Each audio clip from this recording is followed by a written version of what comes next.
Entonces conozcamos los periodos de adaptación en primer lugar. ¿Ok? Estos periodos de adaptación, doctores, ¿ya? Fue descrito primero por Desmond. ¿Cuándo, doctor? Desmond lo ha descrito en el año 1966, ¿correcto? El cual planteó esto, doctores. Planteó 3 periodos, ¿correcto? El primer periodo, conocido como el primer periodo de reactividad. El segundo periodo, conocido como el periodo de poca respuesta, o también llamado respuesta disminuida. Y el tercer periodo, conocido como el segundo periodo de reactividad. No te confundas, por favor, algunos se confunden. El tercer periodo es el segundo periodo de reactividad. ¿Estamos de acuerdo? Muy bien. Oiga, doctor, ¿qué tengo que acordarme en cada uno de ellos? Quiero que te acuerdes la temporalidad, es decir, cuánto dura cada uno de ellos. Quiero que te acuerdes la frecuencia respiratoria, cómo varía en cada uno, la frecuencia cardíaca y su actividad, su tono, ¿ok? Su actividad o su sensorio del paciente. Y lo vamos a expresar en la imagen que está abajo, ¿correcto? Acá tenemos, por ejemplo, lo que es la frecuencia respiratoria, acá tenemos la frecuencia cardíaca y acá vamos a ver la actividad. E incluso ahí te he puesto también la temperatura, ¿ok? Muy bien, listo. Antes de ver cada uno de ellos, primero recordemos cuánto dura, ¿ok? Cada uno de ellos. Doctor, ¿cuánto tiempo dura el primer periodo de reactividad? Este primer periodo, doctores, va a durar desde el minuto 0 hasta el minuto 15:30. ¿Correcto? El segundo periodo de reactividad va del minuto 15:30 a aproximadamente 2 horas. ¿Estamos de acuerdo? Y el tercer periodo, segundo periodo de reactividad, ¿ok? Va desde 2 horas, 120 minutos, hasta X. Doctor, X, no entiendo, ¿qué está hablando? Ok, doctores, ¿esto hasta cuánto dura? En diferentes bibliografías mencionan diferentes datos. Algunos dicen 8 horas, otros dicen 10 horas, otros incluso ponen en rangos, 4 a 6 horas, 6 a 10 horas, 8 a 12 horas, ¿ok? Es un poco variable de acuerdo a la bibliografía. ¿Estamos de acuerdo? Claro, es difícil marcar hasta cuándo es un periodo de adaptación, ¿ok? Doctor, entonces, ¿qué hago? Recuerda lo siguiente, ya vino en pregunta de examen. ¿Cuánto dura el periodo de adaptación? Ok, la clave o la respuesta fue 4 a 6 horas. ¿Ok, doctor? ¿Y eso tiene bibliografía? Sí. En algunos libros mencionan 4 a 6 horas e incluso en el Up to Date menciona 4 a 6 horas. ¿Ok? Entonces yo voy a considerar 4 a 6 horas. ¿Estamos de acuerdo? 4 a 6 horas. ¿Ok? Muy bien. Ahora, doctor, antes de hablar cómo varía la frecuencia respiratoria y la frecuencia cardíaca, tenemos que recordar cuánto es normal una frecuencia respiratoria y una frecuencia cardíaca. Lo voy a poner por acá. La frecuencia respiratoria normal es de 40 a 60 por minuto. Eso es normal. Y la frecuencia cardíaca normal también es de 120 a 160 por minuto. ¿Correcto? Muy bien. Listo. Recordando eso, ahora sí veamos. Oiga, doctor, ¿cómo varía esto? ¿Qué es lo que pasa con esas frecuencias o signos vitales en cada periodo? En el primer periodo, también conocido como primer periodo de reactividad, ¿okay? Que va del minuto 0 al minuto 15:30, mira cómo está la frecuencia respiratoria, está alta. Mira cómo está la frecuencia cardíaca, también está alta, ¿correcto? Y mira cómo está la actividad, está muy despierto, muy activo, muy alerta este bebé, ¿correcto? Llorando enérgicamente, claro, si nace normal, ¿ok? E incluso la temperatura, doctores, está un poquito por encima de 37 grados Celsius, ¿correcto? Entonces, la frecuencia respiratoria suele ser por encima de lo normal, mayor de 60 por minuto. La frecuencia cardíaca también, mayor de 160 por minuto. ¿Y cómo está su actividad? Mira la imagen, está muy alerta, muy despierto, ¿correcto? Llorando enérgicamente, ¿ok? Muy bien. Ahora, doctor, en el segundo periodo, en el segundo periodo, doctores, también conocido como el periodo de poca respuesta o respuesta disminuida, que va de minuto 15:30 a 2 horas, ¿ok? Miren pues cómo acá la frecuencia respiratoria cae, la frecuencia cardíaca también cae y el paciente entra en sueño, se queda dormido e incluso miren la temperatura cae un poco también, ¿correcto? Entonces acá la frecuencia respiratoria cae menos de 40 por minuto, la cardíaca menos de 120, ¿correcto? Claro, no siempre es así, ¿ah? Bordea el 120, 125, acá de repente bordea el 40, la respiratoria, 39, 41, por ahí va, ¿ok? La idea es que quede contigo, es que cae todo esto, cae, ¿ya? Y la actividad entra en sueño, se queda dormido. ¿Estamos de acuerdo? Muy bien. Doctor, ahora, el tercer periodo? Ok. El tercer periodo, doctores, conocido como el segundo periodo de reactividad, no te confundas, va de 2 horas hasta X, ya te he dicho, 4 a 6 horas, ¿ok? Muy bien. Doctor, ¿y qué pasa con la frecuencia respiratoria? En un primer momento se eleva y luego se vuelve variable, como estás viendo. Igual que en la cardíaca, se vuelve variable. El paciente también despierta, luego se queda dormido, luego despierta, se queda dormido, despierta, también es variable. Y miren cómo la temperatura sube un poquito de lo que había bajado. Entonces acá voy a poner así, es variable. ¿Correcto? Sube para luego volverse variable. Sube para luego volverse variable. ¿Correcto? Igual acá. ¿Ok? Entiéndanlo así, por favor, los periodos de adaptación. Entonces, esto es un marco general, lo que ocurre en un recién nacido. Los periodos de adaptación de Desmond. ¿Ok? Lo que ha venido y podría volverse a venir es la temporalidad. 4 a 6 horas, según lo que ya dieron respuesta y pues tiene justificación en la bibliografía también. ¿Correcto? Periodo de adaptación de Desmond. Veamos acá, doctores, uno de los órganos o sistemas, ¿correcto?, más importantes en la adaptación cardiovascular, muy importante. Oiga, doctor, ¿en qué consiste la adaptación cardiovascular? Consiste en esto, en un pasaje de circulación fetal a circulación neonatal.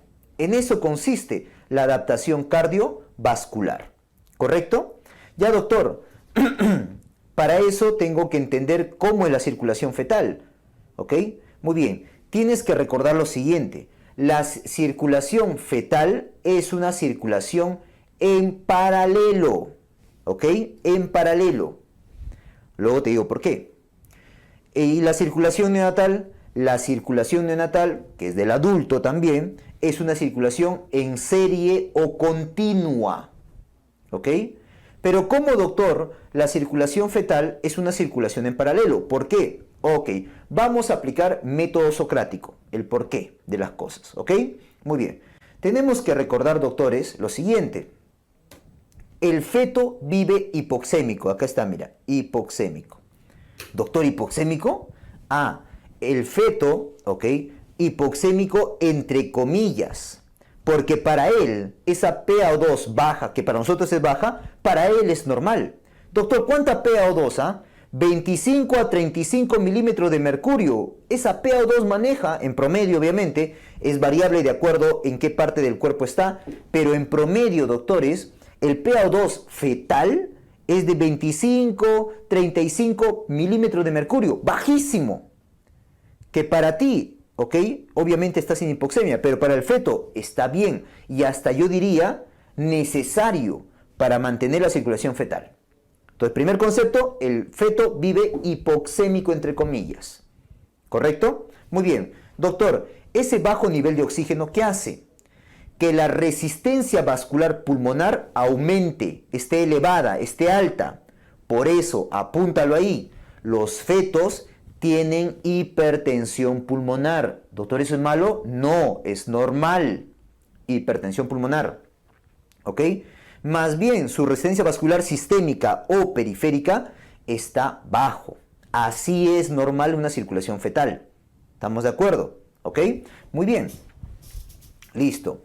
¿Ya? Ahora, doctor, ¿y eso a qué te va a llevar? Eso te va a llevar, doctores, a que existan 3 shunt. que los 3 shunt estén abiertos. ¿Cuáles son esos 3 shunt, doctores? Ah, ya, en orden anatómico. Te lo voy a poner por acá. El primero, el ductus venoso, también conocido como el conducto venoso de Arancio.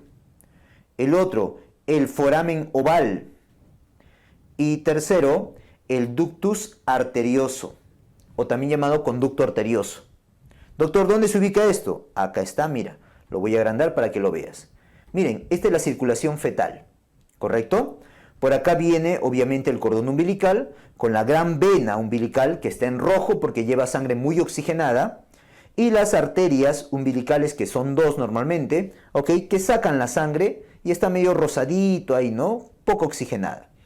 Muy bien, miren cómo la sangre muy oxigenada por la vena umbilical llega a la parte inferior del hígado, ¿correcto? Llega a la parte inferior del hígado y ahí, doctores, se divide en 2, ¿ok? Una parte que se va a unir con la vena portal, ¿ok? Ahí está la vena portal hepática, y otra parte que se va a unir con la vena cava inferior. Esta que se une con la vena cava inferior, ¿ya?, viene a ser pues el ductus venoso o conducto venoso de Arancio. ¿Ok? Doctor, ¿cuánto volumen? 50% pasa por acá y otro 50% pasa por acá. ¿Correcto? Muy bien. Luego, ¿ok?, sigue por acá, obviamente se va a mezclar con la sangre azul, queda medio lila, ¿no?, o morado. Y ese gran flujo de sangre que llega por la vena cava inferior, ¿llega a dónde? A la aurícula derecha. Ingresa a la aurícula derecha, ¿ok?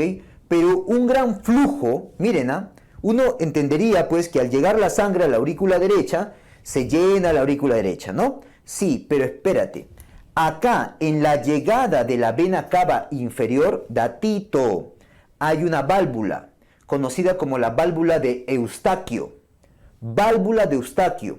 Esa válvula de Eustaquio, que estaría por acá más o menos, donde está la manito, lo que hace es permitir un gran flujo de sangre que venía de la vena cava inferior y pase directo.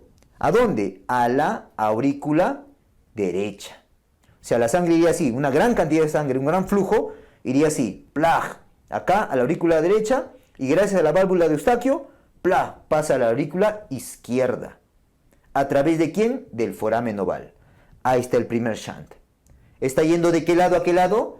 Del lado derecho al lado izquierdo. ¿Correcto? Muy bien. Listo.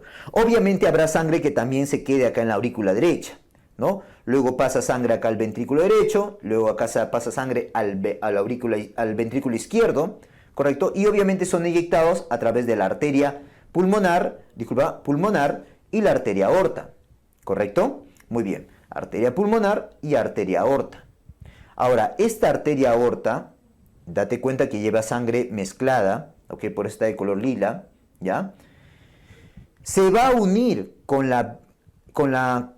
esta es la arteria pulmonar, esta es la arteria aorta, se une acá. Acá hay un shunt, mediante el ductus arterioso, ¿correcto? Oiga, doctor, ¿de qué lado a qué lado fluye ahí? Fluye, doctores, del lado izquierdo, ¿ok? Discúlpame, del lado derecho al lado izquierdo. Gran sangre que hay acá sale de la arteria pulmonar a la arteria aorta. Entonces su flujo también ahí es de derecha a izquierda. Derecha a izquierda. ¿Correcto? Porque hay gran presión en el lado derecho del corazón. ¿Ya? Muy bien. Oiga, doctor, ¿y por qué pasa hacia la aorta? ¿Por qué no pasa a los pulmones? Ah, ya. Apunta eso. ¿Qué te dije? Los vasos pulmonares están cerrados, están con vasoconstricción en la etapa fetal. El feto vive hipertenso, con hipertensión pulmonar. Por eso es que también la sangre, en vez de fluir hacia los pulmones, pasa a través del ductus arterioso, ¿no?, hacia la aorta. Y luego baja por la aorta descendente para los diferentes órganos. Y luego, obviamente, por acá, ¿correcto?, sale, pues, doctores, de la ilíaca, ¿ok?, salen las arterias umbilicales.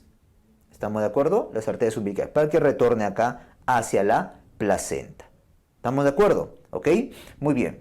Oiga, doctor, datito, como acá sale sangre a través de la placenta es muy noble, recibe bastante sangre. Por eso es que la circulación, la presión o la resistencia vascular periférica o sistémica es baja, ¿correcto? Porque sale bastante sangre por acá, ¿ya? Muy bien, listo. Entonces ahí están los 3 shunt que te comentaba. Entonces, conclusión, ¿de qué lado a qué lado va los shunt? El flujo va del lado derecho hacia el lado izquierdo. No te confundas cuando hablemos en pediatría que en las cardiopatías como CIB, CIA, PCA, su flujo es de izquierda a derecha. ¿Estamos de acuerdo? Muy bien. Listo, doctor. Entonces ya sé por qué están abiertos los 3 shunt. ¿Ok? Muy bien. Por esas resistencias vasculares que tiene, ¿no? Doctor, ¿y eso qué genera? Que sea una circulación en paralelo. ¿Ya? Ahora, doctores, algunos datos más sobre la circulación fetal. Tienes que recordar que en la circulación fetal, ¿quién es el dominante? ¿El lado derecho o el lado izquierdo? ¿Quién maneja más gasto cardíaco? Doctores, el que maneja más gasto cardíaco es el lado derecho del corazón. 65% del gasto cardíaco. En cambio, el lado izquierdo solamente maneja 35% del gasto cardíaco. ¿Correcto? ¿Ok? Fácil de acordarse, porque en el adulto, ¿cómo es? En el adulto es al revés. Tú sabes por cardiología, ciencias básicas, que el lado izquierdo del corazón, en un adulto, ¿no? O circulación de adulto, circulación neonatal, maneja 65% del gasto cardíaco. Y el derecho, solo 35%. En neonato o en feto es al revés. 35 el izquierdo y 65 el lado derecho.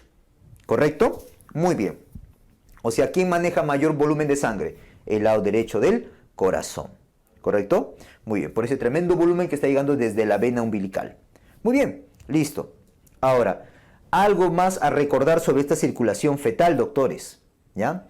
Si yo te pregunto, ¿cuál es el órgano que más recibe oxígeno?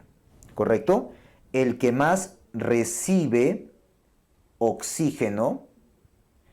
Y otra pregunta es que te digo, en la circulación fetal, ¿en qué se prioriza más oxígeno? Recibe más oxígeno y acá prioriza. Prioriza más oxígeno. Doctores, ¿dónde es que se recibe más oxígeno? En el hígado, pues. ¿Por qué, doctor? Fácil.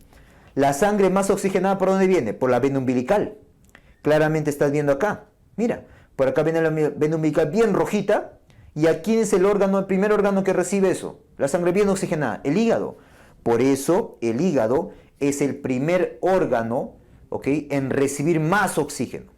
El segundo viene a ser cerebro y el tercero miocardio. ¿Por qué, doctor? Si el siguiente órgano por acá es corazón, es pulmón. Ah, porque el circulación fetal el feto va a priorizar a dónde llevar oxígeno. Por eso el siguiente a recordarse es dónde prioriza el oxígeno. Ah, ya. Una vez que llega esa sangre muy oxigenada, la circulación fetal lo que hace es priorizar, llevar más oxígeno ¿a dónde? A los órganos importantes. Al cerebro, correcto, en primer lugar. Segundo, miocardio, ¿no? Por eso acá está cerebro, miocardio. Y tercero, glándula suprarrenal. Como que lo está preparando para el parto. Tú sabes que ya cercano al parto va a requerir pues cortisol. ¿Ok? Entonces lo está preparando, ¿no?, a esa glándula suprarrenal. Correcto. Muy bien, datitos que quiero que te acuerdes de la circulación fetal. Muy bien, ya conocimos la circulación fetal. Ahora, ¿cómo pasa esto a circulación neonatal? ¿Qué es lo que ocurre? Ok, doctores. Muy bien. Para que pase a circulación neonatal, va a ocurrir, doctores, que el oxígeno va a aumentar. Claro, sale a la vida extrauterina, ¿no? Comienza a respirar, ¿no? Y mete más oxígeno. ¿Correcto? Comienza a meter más oxígeno. ¿Ya? ¿Estamos de acuerdo? Además, agrégalo ahí también, ¿ya? Además, doctores, va a ocurrir el clampaje. El clampaje del cordón umbilical. Al clampar el cordón umbilical, doctores, esta vena umbilical se va a obliterar, ¿no? Estas arterias umbilicales también se van a obliterar. Mira, lo voy a agrandar. Ahí está. Se oblitera, mira, esta vena umbilical, convirtiéndose en el ligamento de la vena umbilical. Y esta también, ¿correcto? se va a obliterar las arterias umbilicales y se van a convertir en ligamentos luego. ¿Ya? Muy bien. Entonces, al perderse esto de acá, escucha, mira, escucha, atento. Al perderse esta vena umbilical, ese gran flujo de sangre que venía por acá a través del hígado, a través de la vena, del ducto venoso que pasaba a la vena cava inferior, ¿qué pasa? Ya no va a haber. Por lo tanto, ya no va a haber tanto flujo de sangre hacia el lado izquierdo hacia el lado derecho del corazón. ¿Correcto? Segundo, acá al cerrarse estas venas umbilicales, porque ya sacaste la placenta, ¿ok? ¿Qué pasa con el flujo de sangre hacia la presión arterial sistémica? ¿Qué es lo que pasa? Va a comenzar a aumentar, porque ya no tiene una salida por acá, no tiene un desagüe por acá. Como no tiene un desagüe, acá aumenta la presión a nivel periférico, a nivel sistémico. Por eso, doctores, es que acá la resistencia vascular pulmonar disminuye, ¿correcto? Y la resistencia vascular periférica aumenta. Si ocurre eso, doctores, si la resistencia vascular pulmonar cae, ¿qué pasa? Y la periférica aumenta, ¿qué pasa con los shunt? Si por lo contrario estaban abiertos los shunt, o sea, por la resistencia vascular pulmonar que estaba aumentado y la periférica que estaba abajo, estaban abiertos los shunt, ahora por lo contrario, ¿qué va a ocurrir? Se van a cerrar los shunt, ¿correcto? Van a haber un cierre de los shunt. ¿Cómo ocurre eso, doctor? Mira, para ampliar esto, para que me creas más, mira esta imagen. ¿Correcto? Esto es de un estudio que hicieron en corderos, ¿ah? No en humanos, en corderos, ¿ya? En ganado, ¿ok? Para pues ver cómo cambiaba el flujo pulmonar, la presión arterial sistémica y la presión arterial pulmonar. Mira, flujo sanguíneo pulmonar, presión arterial sistémica y presión arterial pulmonar. ¿Correcto? Miren, doctores, acá está el feto, acá será el nacimiento y acá pues los minutos de vida. ¿Ya? Miren pues, doctores, cómo es que al nacimiento, ¿ya? Al nacimiento, o bueno, en la etapa fetal, la presión arterial pulmonar era elevada. ¿Correcto? Y la presión, ¿dónde está? Acá está. La presión arterial sistémica, miren cómo está bajo. ¿Correcto? Ya, bacán. Miren, y por ende, te dije, si hay una resistencia vascular pulmonar alta, el flujo pulmonar también es bajo. No hay mucho flujo. ¿Qué pasa al nacimiento, doctores? Y en los siguientes minutos, todo eso cambia. La presión arterial, correcto, miren, la presión arterial sistémica aumenta, la presión arterial pulmonar baja, y como baja, aumenta el flujo hacia el pulmón. Quedándose luego, pues, doctores, la presión arterial sistémica alta, la presión arterial pulmonar baja y el flujo al pulmón aumenta. ¿Te das cuenta? ¿Ok? Muy bien.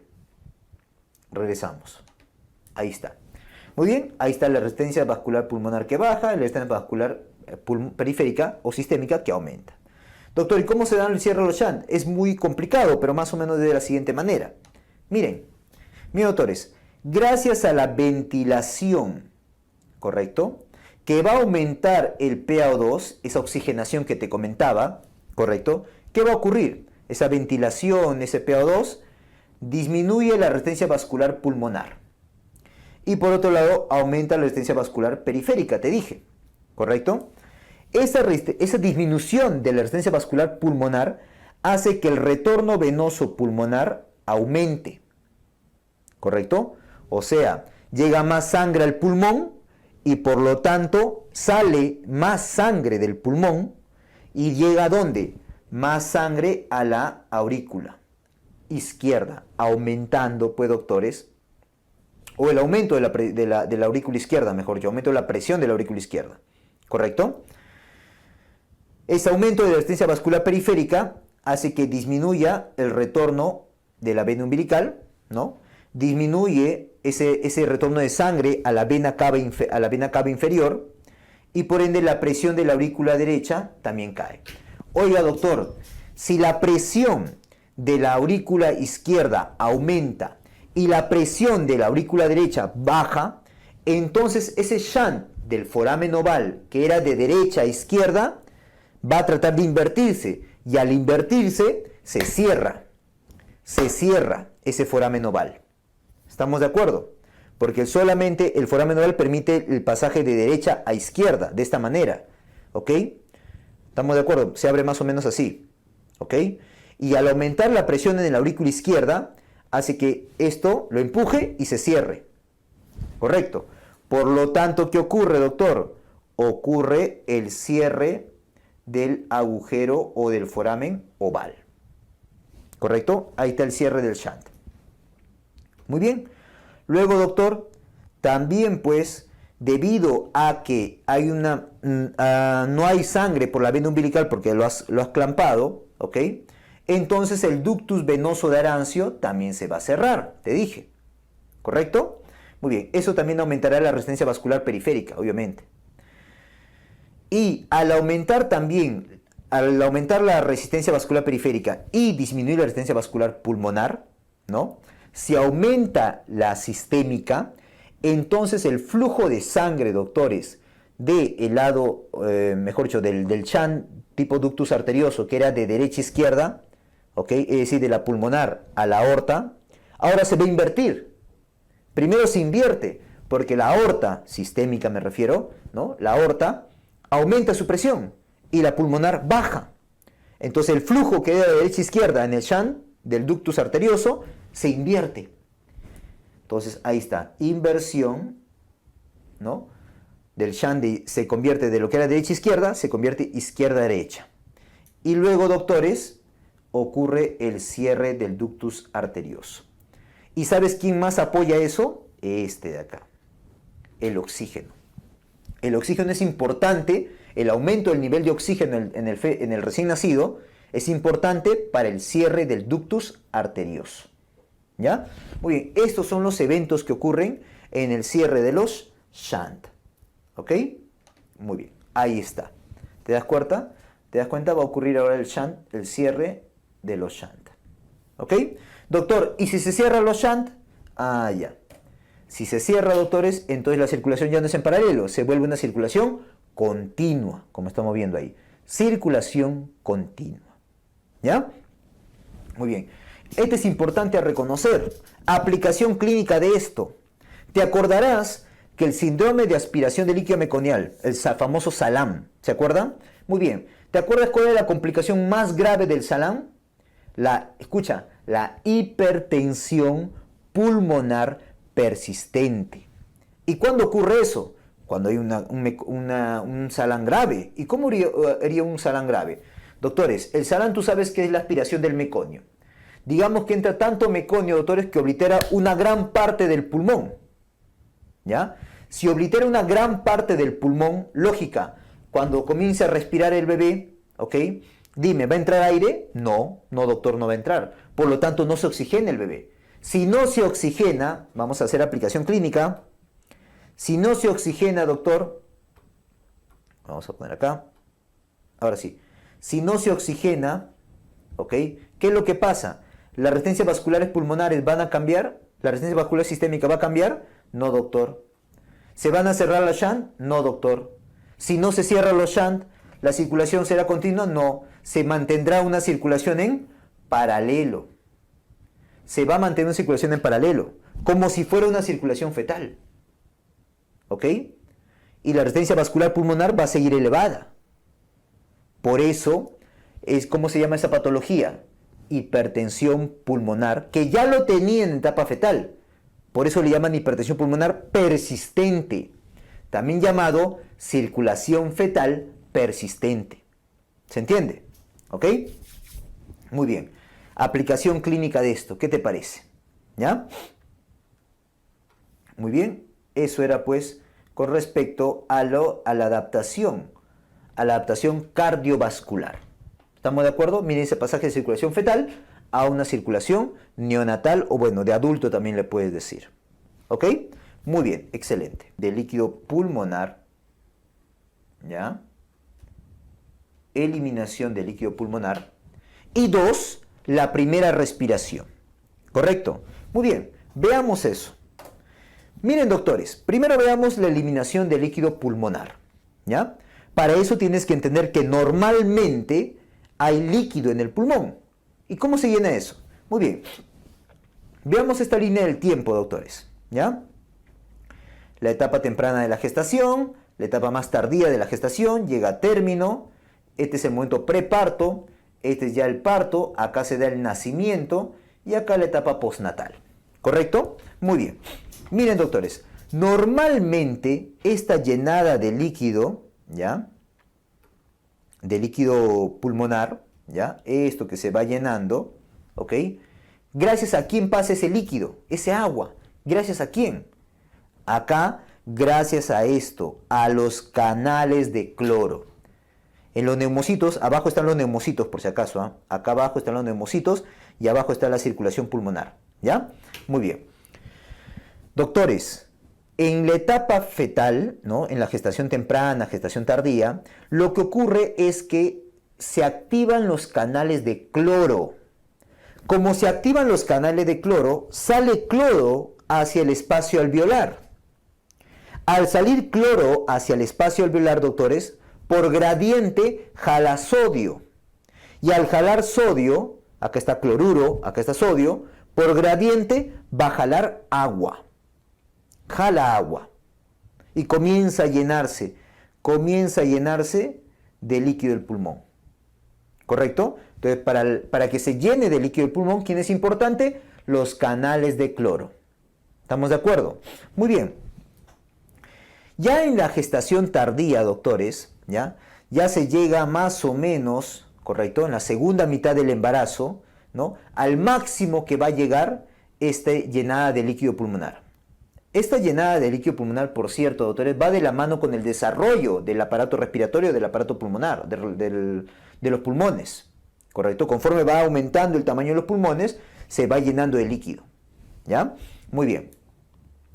Ya cercano al término, ¿ya? Del embarazo, miren cómo cae, miren cómo ya va cayendo el líquido pulmonar, ¿correcto? Va cayendo. ¿Qué es lo que ocurre ahí, doctor? ¿Por qué va cayendo? ¿Por qué cae el líquido pulmonar?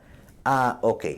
Ya cercano al término, gracias al cortisol, gracias a las hormonas tiroideas, gracias a la adrenalina, es que comienzan a activarse ahora canales de sodio. Los llamados canales de sodio epiteliales, también conocidos como ENaC, que en un primer momento son no selectivos. No selectivos. ¿Correcto? Estos canales de sodio ENaC lo que hacen es jalar el sodio que estaba en el líquido pulmonar, jalan el sodio. Y al jalar el sodio, jalan cloro. Y nuevamente, por gradiente, si acá hay sodio, acá hay cloro, jalará agua. Por eso, a las finales pasa agua. ¿Correcto? Y comienza a pasar agua hacia la circulación pulmonar. ¿Ok? Muy bien. Luego ya en el momento del preparto, antes del parto, ¿ok? Acá también ya se comienzan a activar los canales de sodio epiteliales, pero más selectivos todavía. ¿Correcto? Muy bien. Y mientras sigue cayendo el líquido pulmonar. Durante el parto, ya en el trabajo de parto, ¿ok? Eso lo verás en obstetricia, sigue cayendo aún más el líquido pulmonar. Acá la adrenalina sigue apoyando en esto, ¿ok? Para que ingrese más agua, ¿ya? Ingresa sodio, ingresa agua. Acá un datito. Doctor, ya está bien, por gradiente va a jalar agua, ¿no? La entrada de sodio, entrada de cloro y por gradiente jala agua. Datito. ¿Por dónde pasa esa agua? Pasa a través principalmente, datito, de la aquaporina 5. Principalmente de la aquaporina 5. ¿Correcto? Muy bien. Listo. Y comienza a pasar a los linfáticos, comienza a pasar a la circulación. Mira, pasa a los linfáticos y pasa luego a la circulación pulmonar. ¿No? ¿Estamos de acuerdo? Muy bien. Ahora, entonces, hasta ahí, doctores. Esta es la primera manera como, pues, se va a eliminar el líquido pulmonar. Mediante la absorción. ¿Correcto? Mediante la absorción. En el momento del nacimiento, miren cómo cae abruptamente el líquido pulmonar. Doctor, ¿por qué? Ah, porque ahí ocurre la segunda manera de eliminar el líquido pulmonar. La segunda manera viene a ser la expulsión. Doctor, no entiendo. ¿Cómo que por expulsión? Pasa lo siguiente. Mira, al momento del nacimiento, doctores, cuando nace un bebé, ¿ya? Al pasaje por el canal vaginal, ¿cómo sale el chibolo? ¿Sale caminando? ¿Sale corriendo? No, doctor. Tú has visto nacimientos. Sale aplastado, ¿sí o no? Claro. Escucha bien eso, ¿ah? Sale aplastado. Al salir aplastado, apretado, aprieta el tórax. Y al apretar el tórax, eso genera una presión positiva del tórax. Al generar una presión positiva, lo que hay adentro, es decir, líquido pulmonar, lo va a expulsar. El bebé lo expulsa. ¿Correcto? No es bastante, ¿ah? Pero ayuda en la eliminación del líquido pulmonar. ¿Ya? Por eso en el nacimiento se va a dar la expulsión. ¿Ya? Muy bien. Oiga, doctor, pero acá estoy viendo, mira, lo voy a agrandar para que lo veas mejor, acá estoy viendo que todavía queda líquido pulmonar. Efectivamente, todavía queda líquido pulmonar. Doctor, pero ese líquido pulmonar no puede quedar ahí. Tienes razón, no puede quedar ahí. Tiene que seguir eliminándose, ¿no? Hasta que ya no quede nada. Mira, acá ya no hay nada. Entonces, doctor, ¿quién sigue ahí eliminando el líquido pulmonar? La misma absorción. Entonces acá, en la etapa postnatal, sigue la absorción. ¿Correcto? Ese primer mecanismo que te comentaba, sigue. Pero acá ya apoyado por quién. Mira, para la absorción en el preparto, ¿no? Ya comenzando al término del embarazo, ayudaba el cortisol, las hormonas tiroideas, la adrenalina, ¿no? Pero ya en el postnatal, ¿quién ayuda? Dos importantes. La ventilación y la oxigenación. O sea, que el bebé esté respirando y que mientras se vaya oxigenando, ayuda, doctores, a que esa interfaz aire-oxígeno y haya distensión y estimule a los ENaC, a los canales de sodio epiteliales, para que jale sodio, luego cloro y por ende pase agua, principalmente a través de acuaporina 5. ¿Correcto? Pasando nuevamente a los linfáticos, luego a la circulación pulmonar, ¿correcto? Y esto también apoyado porque hay una vasodilatación pulmonar, ¿te acuerdas? Apoyado por una vasodilatación pulmonar que ocurría en los cambios de la circulación o cambios en la adaptación cardiovascular, ¿correcto? Muy bien, entonces conclusión, para eliminar el líquido pulmonar hay dos maneras, absorción y expulsión. Principalmente, ¿quién crees? Ahí nomás viendo la imagen. ¿Quién crees que elimina más líquido pulmonar? La absorción. Una parte, la expulsión. ¿Ya? Muy bien. Aplicación clínica de esto. ¿Qué pasaría, doctores? ¿Ya? ¿Qué pasaría, ¿no? Si, por ejemplo, llega una gestante, ¿ya? Pretérmino tardío, ¿ya? Todavía para aumentarte el riesgo, ¿correcto? Mira, sígueme, ¿ya? O bien es una madre con gestación múltiple, mejor dicho, múltiples gestaciones, ¿no? Ya es canchera la mamá, ¿no? Llega y ¡pum! Sale disparado el bebé. ¿Cómo se llama eso? Parto precipitado, ¿no? Parto precipitado, un proyectil sale el bebé. Como sale rápido, no pasa apretado por el canal vaginal. Ya, quédate con eso. Por otro lado, digamos que estás R1 de ginecobstetricia y hace un tajo grande ahí. Una cesárea con un tajo grande ahí. ¿Correcto? Ah, que quiero sacarlo rápido al bebé. Plag, y lo saca como si nada. ¿Por qué crees, doctores, que los ginecobstetras, ¿no?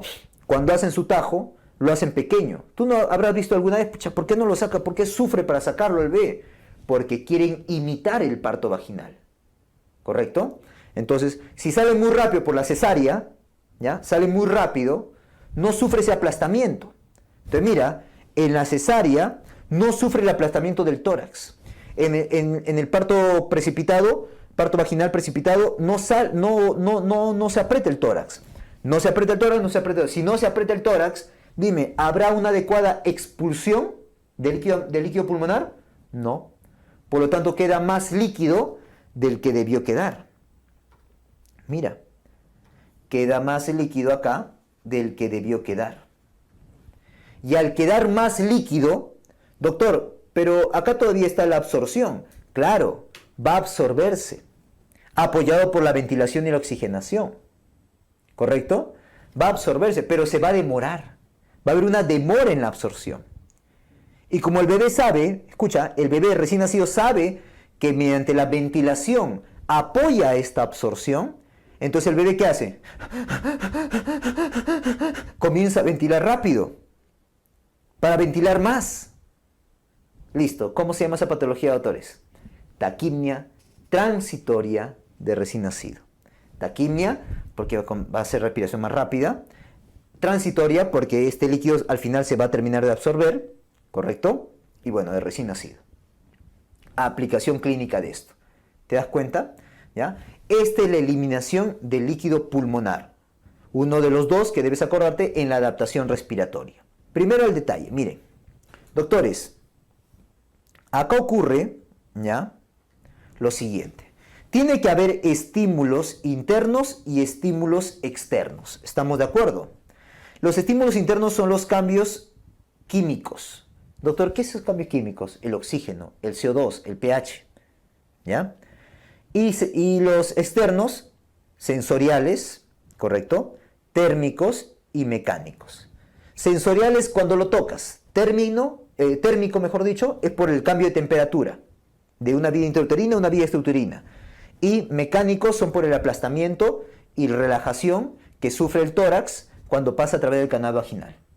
¿Correcto? Muy bien. Entonces, comencemos. Estímulos internos, los cambios bioquímicos o químicos. Doctor, no entiendo, ¿qué es eso? Lo que pasa es que en la vida intrauterina, ya te he dicho, tenía un oxígeno bajo, que para él es normal. Su CO2 también va a estar un poquito elevadito y su pH también va a estar un poquito bajo.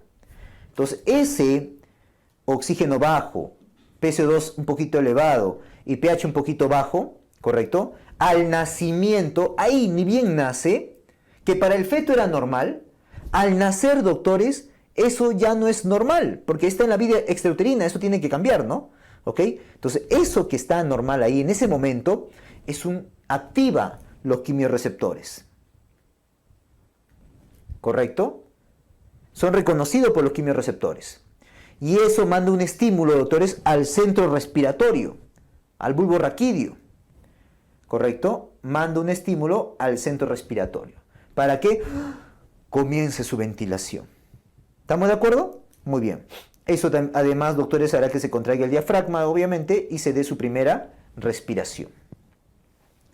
Esos son los estímulos internos. Los estímulos externos, doctores, ¿no? Como por ejemplo la compresión del tórax, ¿no? Lo que es tocarlo, el cambio de temperatura, el ambiente frío, etc., ¿ya? Va a estimular también el centro respiratorio, haciendo que también se dé la primera respiración. ¿Se dan cuenta? ¿Ya? Entonces, esto te lo voy a poner de una manera más bonita. Ahí está. Hay estímulo químico, que es este de acá, en azulito, y estímulos externos, que son sensorial, térmico y mecánico. ¿Correcto? Miren cómo el estímulo químico, que es por ese O2 bajo, CO2 un poquito elevado, pH un poquito bajo. El sensorial, por tocarlo, ¿ya? Importante. Ah, doctor, entonces para respirar tengo que tocarlo, tengo que estimularlo. Por eso en la atención de recién nacido, estimulas, lo tocas, por eso, basándote en esto. ¿Ya? Térmico, el cambio de temperatura de una vida intrauterina a una vida extrauterina, ¿correcto? Por más que esté en un ambiente térmico neutro, luego te explico qué es eso, ¿ya? Por más que esté en un ambiente térmico neutro, sea más o menos calientito, igual, doctores, es un cambio de la vida intrauterina a extrauterina, es un cambio de temperatura, eso también es un estímulo térmico. Y el estímulo mecánico es por el canal vaginal. Lo que pasa es lo siguiente, te dije que al pasar por el canal vaginal sufre un aplastamiento, pero al salir del canal vaginal desaparece ese aplastamiento y al desaparecer ahora va a haber una presión negativa. Se expande el tórax y hay una presión negativa. Eso también aumenta o permite la entrada de aire, la primera ventilación. Entonces, ¿esto llega a dónde? Esto es reconocido por los quimiorreceptores y bueno, llega al centro respiratorio, ¿no? para que se dé la primera ventilación. ¿Estamos de acuerdo? Muy bien. Hay que reconocer algo. Es el cambio de temperatura fetal a una temperatura neonatal. ¿Correcto? Muy bien. Esta temperatura fetal, doctores, ¿ya? Recuerda primero, ¿quién es el termorregulador de tu cuerpo? Doctor, mi hipotálamo. Perfecto. Es el set point, ¿no? El termorregulador del cuerpo. Muy bien. Pero ¿el hipotálamo funciona en la etapa fetal? No. Doctores, en la etapa fetal, ¿ya? El hipotálamo no funciona. ¿Ya? En la etapa fetal, el hipotálamo no funciona. Recién en la etapa neonatal es que sí va a funcionar. Doctor, si en la etapa fetal no depende la temperatura, no depende el hipotálamo, entonces ¿de quién depende? En la etapa fetal, depende de la madre, ¿ya? Depende de la mamá. Tanto así eso se sabe, doctores, ¿ya? Que se sabe más o menos cuánta temperatura tiene el feto. El feto va a tener una temperatura mayor a la temperatura de la mamá. ¿Cuánto más, doctor? Aproximadamente 0.3 a 0.8 grados Celsius más. O sea, en promedio 0.5 grados Celsius más. ¿Correcto? Muy bien. Entonces, en la etapa fetal, el hipotálamo, el set point, no está comandando la temperatura. ¿De quién depende la temperatura? De la madre. Y si vemos esa temperatura comparada con el feto, la temperatura fetal es mayor a la de la madre, entre 0.3 a 0.8 grados Celsius, promedio 0.5 grados Celsius. Cuando nace, acá en etapa neonatal, el hipotálamo ya comienza a funcionar. Ahora sí, comienza a comandar, mejor dicho. Y al comenzar a comandar, doctores, entonces la temperatura, ¿de quién va a depender? La temperatura del recién nacido, ¿ya? A la final le va a depender de dos cosas. De la termogénesis, o sea, cómo gana temperatura, ¿ya? Cómo genera temperatura. Y la termólisis, o termólisis, cómo lo pierde. Cómo gana temperatura y cómo pierde temperatura. Esa diferencia entre los dos va a darte una temperatura total, ¿no? Que viene a ser la temperatura del recién nacido. Una temperatura normal. Ya. Muy bien. Doctor, la principal termogénesis, ¿cuál es? A ver, recuerda esto. La principal termogénesis en nosotros, adultos, ¿ya? Viene a ser la termogénesis mecánica. O sea, esos movimientos que tú haces de esta manera cuando sientes frío, ¿ya? Ok, esos escalofríos famosos. ¿Por qué es que tú automáticamente haces eso? Porque es lo primero que tú haces. Es su principal manera de generar temperatura, tu principal termogénesis. La termogénesis mecánica. Pero en el recién nacido no es la principal. ¿Cuál es la principal? La principal termogénesis es la termogénesis química. ¿Ya? Doctor, ya, es una termogénesis química. Y esa termogénesis química, doctores, ¿en qué consiste? Consiste en el metabolismo oxidativo de eso, de lo que está en rojo ahí, de la grasa parda.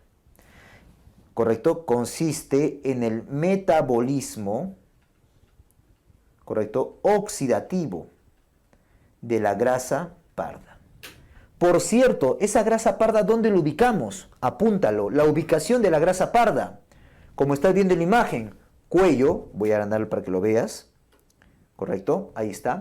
En el cuello, ¿correcto? Bordeando los músculos y también los órganos y los vasos cervicales. 2, mediastino, ¿correcto? Axila, ¿ok? Región interescapular, ¿ya? Región paraaórtica y perirrenal, como estás viendo ahí, ¿no? Ahí está, mira, cervical, mediastino, axila, región interescapular, paraórtico y perirrenal. La ubicación de la grasa parda. Justamente por metabolismo oxidativo de esta grasa parda es pues que se da termogénesis química, que es el principal termogénesis, ¿ya? La principal termogénesis química en el recién nacido. Así genera calor. Ahora, doctor, ¿y cómo lo pierde? termólisis. Hay 4 mecanismos de pérdida de calor. 4 mecanismos de pérdida de calor. ¿Ya? ¿Cuáles son, doctor? Son la convección, la radiación, la evaporación y la conducción. Ahí están los 4 mecanismos de pérdida de calor. ¿Ya? Muy bien. ¿En qué consiste la pérdida de calor por convección? Consiste en el ventarrón de aire, cuando pasa un ventarrón de aire. ¿Correcto? La radiación, lo voy a agrandar para que lo veas, ¿ok? La radiación, doctores, ¿ya? Va a consistir en que se expone a un cuerpo de menor temperatura, sin estar en contacto. Por ejemplo, yo con la pared, ¿ok? Yo me estoy exponiendo a la pared es de menor temperatura, yo de mayor temperatura, entonces yo le brindo calor de un cuerpo de mayor calor, en el neonato, a la pared, por ejemplo, a los objetos, sin estar en contacto. Esa es pérdida de calor por radiación.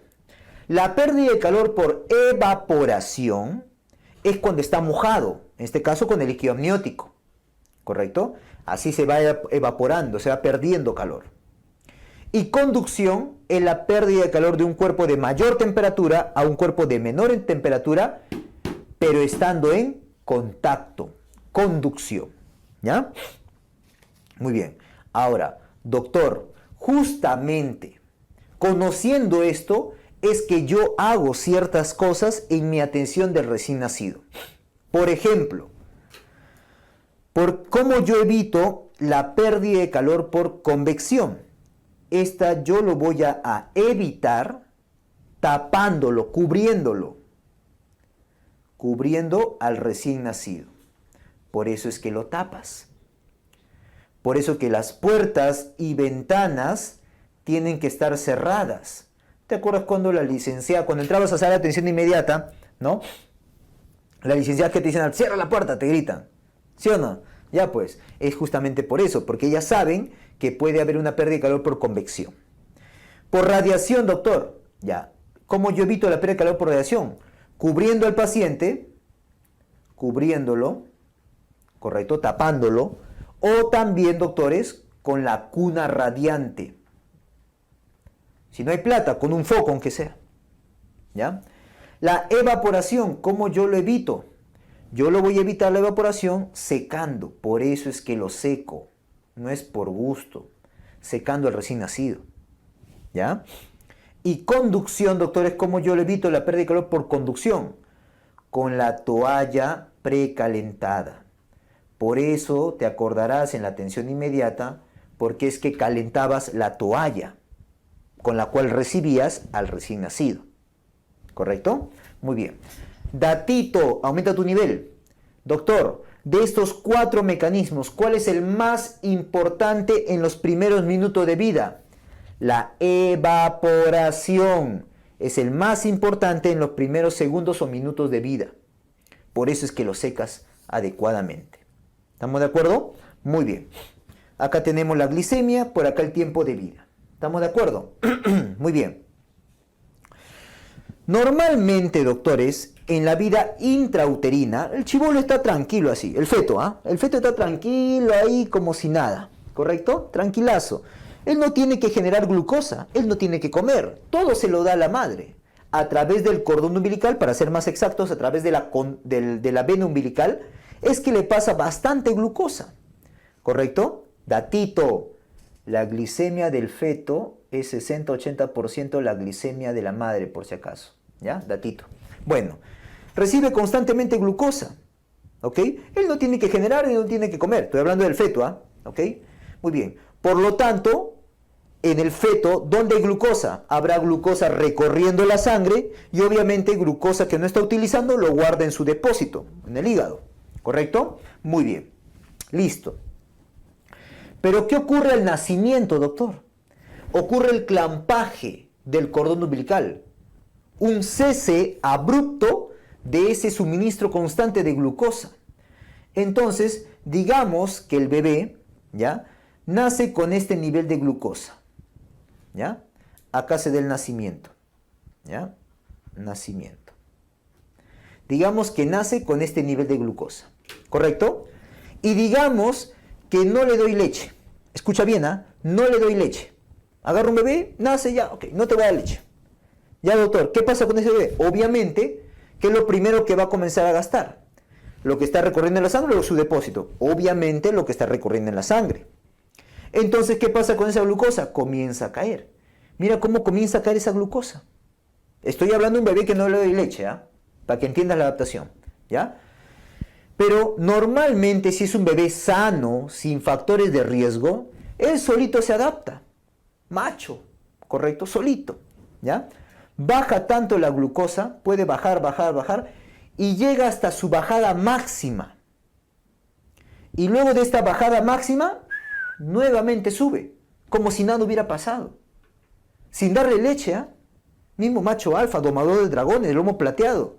¿Ok? Solito es. Doctor, ¿y por qué se da esto? Ah, ya. Esto se da por lo siguiente. Esta bajada máxima que te estoy contando, ¿correcto? Estimula a las hormonas contrarreguladoras. ¿Quiénes son las hormonas contrarreguladoras? Glucagón, adrenalina, ¿no? O sea, catecolaminas, cortisol, GH, TSH, insulina. ¿Qué ocurre? Una subida, un aumento de glucagón, un aumento, mira cómo aumenta el glucagón, la adrenalina, o sea, catecolaminas, cortisol, la GH, la TSH, y una bajada de la insulina. ¿Correcto? Ya, doctor, pero ¿cómo hace esto? Ah, ya. Ahorita lo vamos a ver. Pero la cosa es que aumentará la glicemia mediante gluconeogénesis, formación de glucosa de nuevo, glucogenólisis, sacando glucosa del glucógeno, y hasta con lipólisis, ¿correcto? Con ácidos grasos libres. Eso es lo que genera esto, estas hormonas controladoras. A la final es lo que van a hacer, ¿qué es? Formar nueva glucosa. ¿Para qué? Para que nuevamente suba la glicemia y se normalice. Esa es la adaptación de la glucosa. En un bebé sano que no le doy leche, solito se adapta. Pero ocurre lo siguiente, ¿ok? Doctor, ¿qué pasaría, ya? ¿Qué pasaría si dejo esto en un paciente que tiene factores de riesgo? A veces, doctores, esta caída máxima sigue bajando. A veces ocurre lo siguiente. Esta caída sigue bajando y puede llegar al rango de hipoglicemia. ¿Correcto? Por eso es que no dejamos sin leche pues a los bebés. ¿Ya? Está bien, solito puede adaptarse, pero algunos pueden seguir cayendo. Y al seguir cayendo puede llegar al rango de hipoglicemia. ¿Correcto? Muy bien. ¿Quiénes son generalmente estos que siguen cayendo? Generalmente son aquellos que tienen factores de riesgo de hipoglicemia, como por ejemplo RCU, bajo peso, prematuros, ¿ok? Pequeños para edad gestacional, grandes para edad gestacional, macrosómicos, hijos de madre diabética, ¿correcto? Ellos generalmente son los que tienen ese alto riesgo, ¿ya? ¿Un bebé sin factores de riesgo también? Sí, bueno, también podría ser que llegue a ese nivel, que baje tanto, ¿ya? Por cierto, todo esto que te estoy hablando, ¿en qué momento ocurre? Entre la primera y segunda hora, ¿correcto?